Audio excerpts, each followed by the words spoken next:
नमस्कार, मी वैशालीज रेसिपीमध्ये आपलं सर्वांचंच नेहमीप्रमाणेच पुन्हा एकदा स्वागत आहे। आज आपण आपल्या आजच्या रेसिपीमध्ये साबुदाणा खीर करतोय।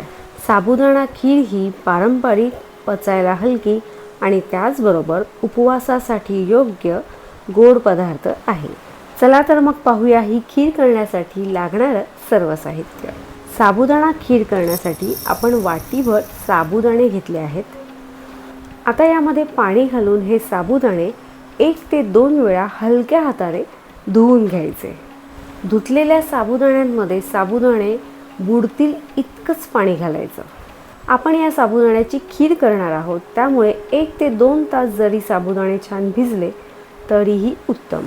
आपण खिरीमध्ये केशर घालतोय। केशर ऑप्शनल आहे, तुम्हाला जर ते घालायचं नसेल तर तुम्ही ते स्किपही करू शकता। आणि जर तुम्ही सुद्धा खिरीमध्ये केशर घालणार असाल तर केशर असं 10 ते 15 मिनिटं कोमट किंवा गरम दुधामध्ये असं भिजत ठेवायचं।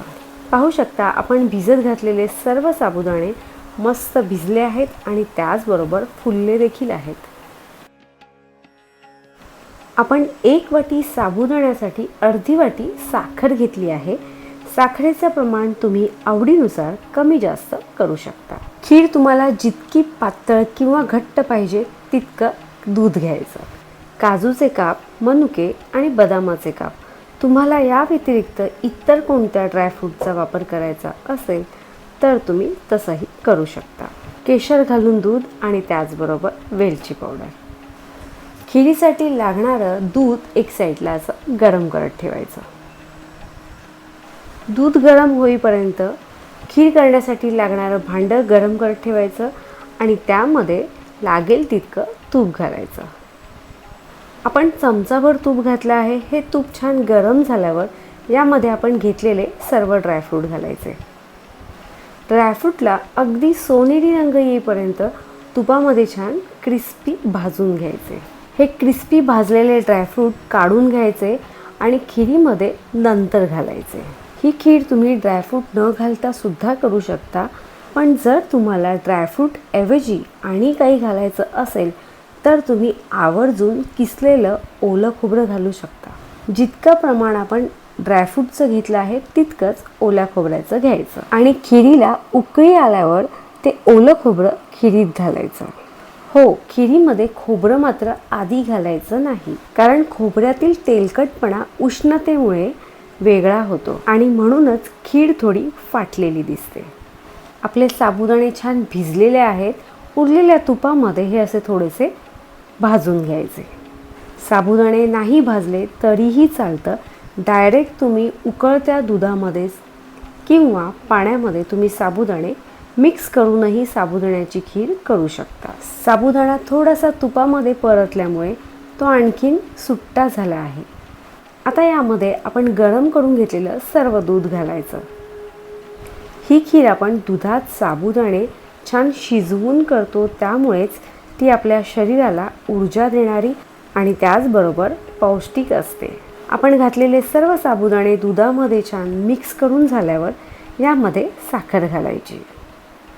साखरही दुधामध्ये छान मिक्स करून घ्यायची आणि त्याचबरोबर साबुदाणे छान शिजवून घ्यायचे। आता यामध्ये आपण दुधामध्ये भिजवून घेतलेलं केशर घालायचं।